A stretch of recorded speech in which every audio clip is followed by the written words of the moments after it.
ডিফু থানাত আহিছোঁ। আজি আমি ডিফু থানাত আহিছোঁ। এছ.চি. মৰ্চাৰ কাৰ্বি আংলং জিলাৰ এছ.চি. মৰ্চাৰ কাৰ্বি আংলং জিলাৰ হৈ ঠিক আছে।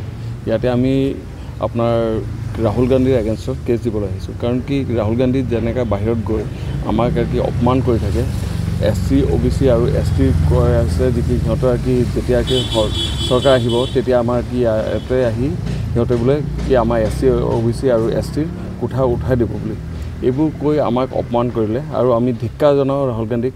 আৰু আমি বিচাৰোঁ যে কি ৰাহুল গান্ধীক তাৰ পৰা আৰু কি সংসদৰ পদৰ পৰা তাক আঁতৰি দিব লাগে। কাৰণ কি এতিয়া যদি সিহঁতে যদি গৈ বাহিৰত গৈ যদি আমাক অপমান কৰি থাকে সদায়, এইবোৰ লাজ লাগে, এইবোৰ লাজৰ কথা। কেছ ৰেজিষ্টাৰ হ'ল, কেছ ৰিচিভ হ'ল, কেছ কপি আছে আমাৰ।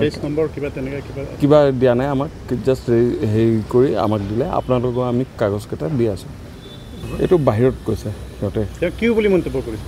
কৈছে যে কি যদি আমি চৰকাৰত আহোঁ তেতিয়া আমি কি আপোনাৰ কি হেৰি কৰি দিম, SC, OBC আৰু STৰ যিটো কোঠা আছে এইটো উঠাই দিম। নমস্কাৰ, মই উৎপল দাস আৰু আপোনালোকে চাই আছে এনি ভাৰত। আৰু আপোনালোকক জনাবলৈ পাই মই বহুত সুখী হৈছোঁ যে আমাৰ সকলোৰে মৰমৰ শ্ৰদ্ধা জুবিন গাৰ্গৰ গীতসমূহৰ ভিত্তিত এটা খুব সুন্দৰ ৰিয়েলিটি শ্ব' এনি ভাৰতে আয়োজন কৰিছে, জুবিনৰ গানে কি আনে।